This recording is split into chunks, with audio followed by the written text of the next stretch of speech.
Welcome to life line TV.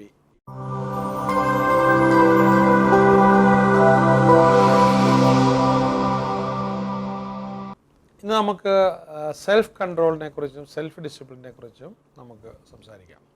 നമുക്ക് ഏറ്റവും നല്ല ഒരു സെൽഫ് കൺട്രോള്, ഏതവസ്ഥ വന്നാലും കൺട്രോളിൽ പോകാതിരിക്കാനായിട്ടുള്ള എളുപ്പ വഴി മെഡിറ്റേഷൻ പഠിക്കുക എന്നുള്ളതാണ്. കാരണം നമ്മുടെ മനസ്സ് നമ്മൾ പറയുന്ന ഏതാണ്ട് ഈ ഡ്രൈവിങ് പഠിച്ച ആൾ വണ്ടി ഓടിക്കുന്ന പോലെ ഇരിക്കും. നമ്മൾ പറയുന്ന വഴിക്ക് മാത്രമേ നമ്മുടെ മനസ്സ് പോവുള്ളൂ. അതുപോലെ തന്നെ നമ്മളെ ഭക്ഷണങ്ങളാണെങ്കിലും ശരി, നമ്മുടെ മനസ്സിന് ചേരുന്ന ഭക്ഷണങ്ങളായിരിക്കും നമ്മൾ കൂടുതലും കഴിക്കുന്നത്. പ്രത്യേകിച്ച് സ്വാത്വിക് ഫുഡ് എന്ന് പറയുന്ന ജീവാംശം കൂടുതലുള്ള ഫുഡ്. അപ്പോൾ അതുപോലെ തന്നെ നമുക്ക് മനസ്സിന് സെൽഫ് കൺട്രോൾ കറക്റ്റായിട്ട് കിട്ടണമെന്നുണ്ടെങ്കിൽ നമ്മൾ എക്സസൈസ് ചെയ്യുകയും ചെയ്യാം. അപ്പോൾ അത് നമുക്ക് സെൽഫ് കൺട്രോൾ കിട്ടാൻ വളരെ ഇതാണ്. പിന്നെ അതുപോലെ തന്നെ നമുക്ക് സഫീഷ്യൻ്റായിട്ട് ഉറങ്ങണം. ഒരു 6 മണിക്കൂർ 5 മണിക്കൂർ ചില 7 മണിക്കൂർ വരെയൊക്കെ ചിലപ്പം ഉറങ്ങണം. അപ്പോൾ പിന്നെ നമുക്ക് പ്രകൃതിയായിട്ട് എൻജോയ് ചെയ്യുക. ഇതൊക്കെ നമുക്ക് സെൽഫ് കൺട്രോൾ കിട്ടാനായിട്ട് വളരെ സഹായിക്കുന്നതാണ്. പിന്നെ നമുക്ക് സെൽഫ് കൺട്രോളിന് എതിരെ നിൽക്കുന്നൊരു കാര്യം, നമ്മൾ ചില ഗിൽറ്റ് കൊണ്ട് നടക്കുകയാണ്. അപ്പോൾ ഈ തെറ്റ് ചെയ്തിട്ടില്ലാത്തതായിട്ട് ലോകത്തിൽ ആരും തന്നെ ഇപ്പോൾ കാണുന്നില്ല. അപ്പോൾ അതിനകത്ത് അത് പലപ്പോഴും നമ്മുടെ മിസ്അണ്ടർസ്റ്റാൻഡിങ് കൊണ്ടോ മിസ്റ്റേക്ക് കൊണ്ടൊക്കെ ആയിരിക്കും നമ്മൾ തെറ്റ് ചെയ്തിട്ടുള്ളത്. അപ്പോൾ ആ തെറ്റ് ചെയ്തിട്ടുള്ളതിനെ നമ്മളൊരു മിസ്റ്റേക്കായിട്ട് മനസ്സിലാക്കി അതിലും വലിയ നന്മ ചെയ്യാൻ തീരുമാനം എടുക്കുന്നതോടുകൂടി നമ്മളെ തന്നെ ഫൊർഗീവ് ചെയ്ത് കഴിഞ്ഞു. അപ്പോൾ അതോടുകൂടി നമുക്ക് ആ ഒരു വ്യത്യാസം മാറ്റാം. ഇപ്പോൾ നമ്മുടെ ഈ സെൽഫ് ഡിസിപ്ലിൻ ഇല്ലെ സെൽഫ് കൺട്രോൾ, പലപ്പോഴും നമുക്ക് പലതും നേടണമെന്നുണ്ടെങ്കിൽ എപ്പോഴും നമുക്ക് അത് നേടാനായിട്ടുള്ള ഒരു സാക്രിഫൈസ് വേണം. ലോകത്തിൽ നമുക്ക് സാക്രിഫൈസ് ചെയ്യാതെ ഒന്നും നേടാൻ പറ്റാറില്ല. ഇപ്പോൾ അതിനെക്കുറിച്ചൊരു കഥ പറയാറുള്ളത്, ഒരിക്കൽ ഒരു നദിയുടെ കരയ്ക്കൊരു വലിയ അമ്പലം ഏതാണ്ട് പണി തീർന്ന് കഴിഞ്ഞപ്പോഴത്തേക്കും അവിടെ വിഗ്രഹത്തിന് വേണ്ടി ആചാര്യന്മാരിങ്ങനെ നദിയുടെ അടുത്ത് ചെന്നിട്ട് അതിന് ഏറ്റവും അനുയോജ്യമായ കല്ലുകൾ നോക്കിക്കൊണ്ടിരിക്കുക. അപ്പോൾ അതിൽ കണ്ട വളരെ ഭംഗിയുള്ള ഉത്തമ ലക്ഷണമുള്ളൊരു കല്ലിൽ അവർ ചുറ്റിക്കൊണ്ട് ഇങ്ങനെ അടിച്ച് പെർമിഷൻ ചോദിച്ചു, ഈ കല്ലിന് വിഗ്രഹമാകാൻ സമ്മതമാണ്. അപ്പോൾ ഈ കല്ല് പറഞ്ഞു, ഇല്ല, എനിക്ക് വിഗ്രഹമാകാൻ ഇഷ്ടമില്ല, എൻ്റെ ദേഹത്ത് ഉളി ഉപയോഗിക്കുന്നതേ ഇഷ്ടമല്ല, എൻ്റെ ദേഹം മുറിയരുത്, എന്നെ ഇങ്ങനെ തന്നെ ജീവിക്കാൻ അനുവദിക്കണം എന്ന് പറഞ്ഞ് അത് ഡിനൈ ചെയ്തു.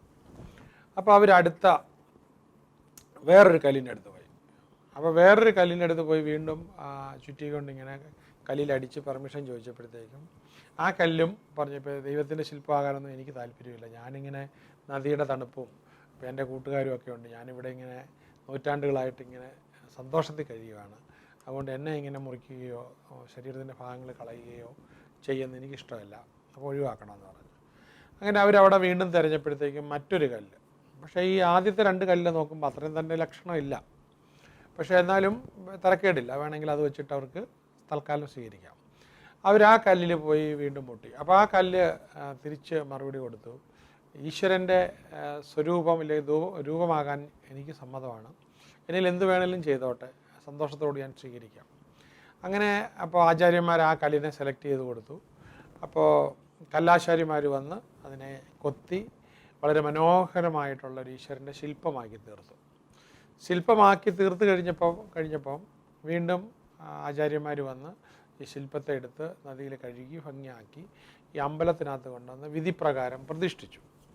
അപ്പോൾ പ്രതിഷ്ഠിച്ച് കഴിഞ്ഞപ്പോഴത്തേക്കും നാനാദേശത്തു നിന്നും ഈ അമ്പലത്തിൽ കാണാനായിട്ട് വരുന്നവരും തൊഴുന്ന ആൾക്കാരും അവരെല്ലാം ഈ ശില്പത്തിൻ്റെ മുന്നിൽ നിന്ന് ഇങ്ങനെ തൊഴും. അപ്പോൾ അവിടെ ഒരുപാട് അത്ഭുതങ്ങൾ സംഭവിക്കുന്നെന്ന് കേട്ടപ്പം വലിയ ക്യൂ ആണ്, ഇങ്ങനെ ആൾക്കാർ വന്ന് ഇങ്ങനെ തൊഴുതുകൊണ്ടിരിക്കുകയാണ്. അപ്പോൾ ഈ വരുന്ന ആൾക്കാർക്ക് തേങ്ങ അടിക്കാനായിട്ടൊരു സൗകര്യത്തിന് വേണ്ടി ഒരു കല്ല് വേണം. അപ്പോൾ ആചാര്യന്മാരവിടെ ഇല്ല, അപ്പോൾ വർക്കേഴ്സും ഉള്ളൂ. അപ്പോൾ ലേബേഴ്സ് പോയി നദിക്കരയെ നോക്കിയിട്ട് ആദ്യത്തെ കല്ലിനെ ഇങ്ങനെ എടുത്തു. ആദ്യത്തെ കല്ലിനെ എടുത്തുകൊണ്ട് ഈ പറഞ്ഞ തേങ്ങ അടിക്കുന്ന സ്ഥലത്തിലേക്ക് കൊണ്ടുപോയിട്ട് അപ്പോൾ വന്ന ഭക്തരൊക്കെ ഇങ്ങനെ ഈ കല്ലിനിട്ട് ഇങ്ങനെ തേങ്ങ എറിഞ്ഞ് പൊട്ടിക്കുക, അപ്പോൾ ഏറുകൊള്ളുവാണ് കല്ല്. അപ്പോൾ ഇവർ നിന്ന സ്ഥലമെല്ലാം അങ്ങ് ചെളിയാകുന്നുണ്ട്. അപ്പോൾ വീണ്ടും ലേബേഴ്സ് പോയി അടുത്ത് കിടന്ന കല്ലിനെ കൂടെ എടുത്തുകൊണ്ട് വന്ന് അവിടെ സ്ഥാപിച്ചു. അപ്പോൾ സ്ഥാപിച്ച് കഴിഞ്ഞപ്പോഴത്തേക്ക് ആ കല്ലിൻ്റെ പുറത്ത് നിന്നുകൊണ്ട് ചെളിയാകാതെ മറ്റേ കല്ലിലേക്ക് അവർക്ക് സൗകര്യമായിട്ട് തേങ്ങ എറിയാം. അപ്പോൾ അങ്ങനെ അപ്പോൾ ആദ്യത്തെ കല്ല് അതിനുള്ള ആവശ്യമില്ലാത്ത ഭാഗങ്ങൾ അതിൽ നിന്ന് മാറിത്തീരാനായിട്ട് ത്യാഗം സഹിക്കാനായിട്ട് ശരിയായി.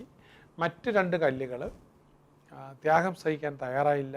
അവരെ ഉപദ്രവിക്കരുതെന്ന് പറഞ്ഞ് അവരതിനു വേണ്ടി ഒട്ടും ത്യാഗം സഹിക്കാൻ തയ്യാറായില്ല.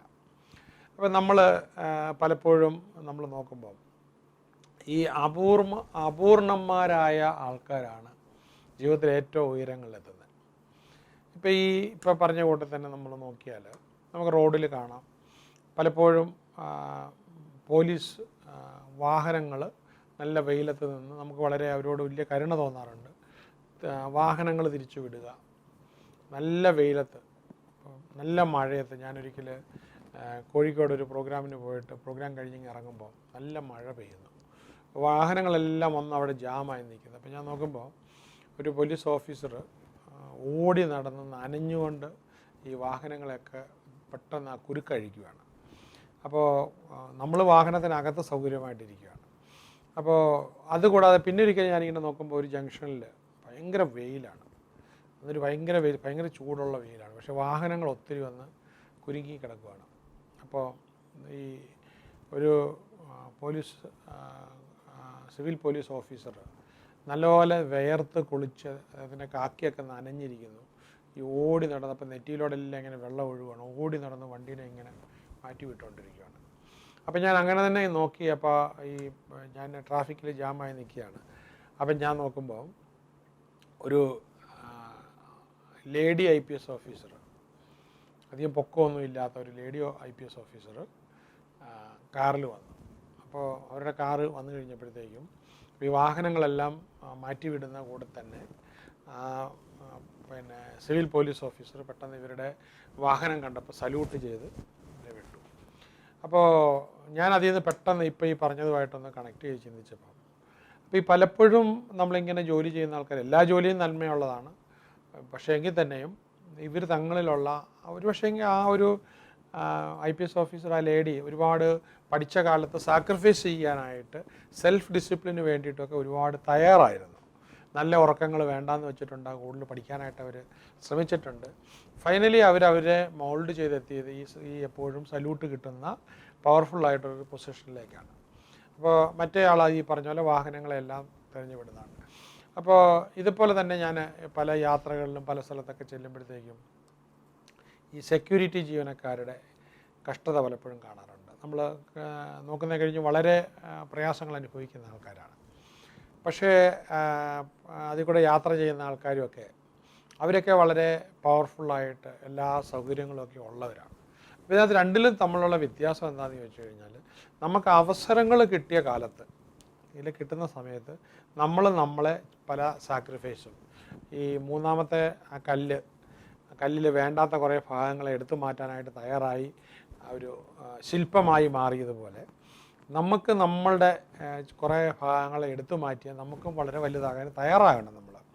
ഇല്ലെങ്കിൽ മറ്റൊരാൾക്ക് നമ്മൾ സറണ്ടർ ചെയ്യണം, നമ്മളെ മെൻറ്റർ ചെയ്ത് ഇങ്ങനെ കൊണ്ടുവരാൻ പറ്റുന്ന. ഒരിക്കൽ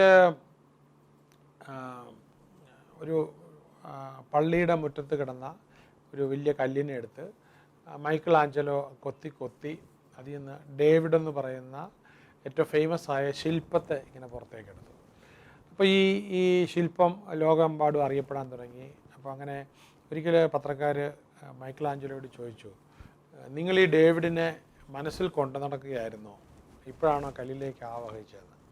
അപ്പോൾ അദ്ദേഹത്തിൻ്റെ ഗ്രേറ്റ് ആയിട്ടുള്ള വാക്കുകൾ ഉള്ളിൽ നിന്ന് വന്നത്, ഡേവിഡ് ആ കല്ലിനകത്ത് തന്നെ ഉണ്ടായിരുന്നു, ഞാൻ ചെയ്തത് ഡേവിഡിന് ആവശ്യമില്ലാത്ത കുറേ ഭാഗങ്ങൾ ഞാൻ നീക്കം ചെയ്തതേ ഉള്ളൂ. അത് പറഞ്ഞിട്ട് മൈക്കിൾ ആഞ്ചലോ വീണ്ടും പറഞ്ഞു, എല്ലാ കല്ലിലും ശില്പങ്ങളുണ്ട്, എല്ലാ കല്ലിലും. അപ്പോൾ ആരെങ്കിലും ഒരു ശില്പി വന്ന് വേണ്ടാത്ത ഭാഗങ്ങളെ റിമൂവ് ചെയ്യുകയോ, മനുഷ്യൻ്റെ കാര്യത്തിലാണെങ്കിൽ സ്വയം റിമൂവ് ചെയ്യുകയോ. അപ്പോൾ നമ്മൾ ഇന്ത്യ കണ്ടിട്ടുള്ള മനുഷ്യരിൽ ഏറ്റവും മഹാത്മാക്കളായിട്ട് നമ്മൾ കരുതുന്ന, അപ്പോൾ ഇല്ലെങ്കിൽ ഗാന്ധിജിയെ പോലെ, ഇല്ലെങ്കിൽ ഡോക്ടർ കലാമിനെ പോലുള്ള അവരിലൊക്കെ അവരുടെ അധ്യാപകർ വഹിച്ച ഒരു പങ്കുണ്ട്. ഇല്ലെങ്കിൽ ആരൊക്കെയോ ഒരു നിമിഷത്തിൽ അവർക്ക് നിമിത്തമായി തീർന്നിട്ടുള്ള ആവശ്യമില്ലാത്ത കുറേ ഭാഗങ്ങൾ അവരിൽ നിന്നും എടുത്തു മാറ്റിയിട്ടുണ്ട്. ഇപ്പോൾ ഇത് കണ്ടുകൊണ്ടിരിക്കുന്ന നിങ്ങൾക്ക് ആർക്കും ഏത് മഹത്വത്തിലേക്ക് എത്താനുള്ള ആ കഴിവ് നിങ്ങൾ തന്നെ അടക്കം ചെയ്തിരിക്കുകയാണ്. അപ്പോൾ നിങ്ങൾ അതിനാവശ്യമായ സാക്രിഫൈസ് എടുത്ത് സ്വയം കൊത്തി മിനുക്കി നമ്മൾ ഗ്രേറ്റ്നെസ് ആർജിക്കാവുന്നതാണ്. All the best.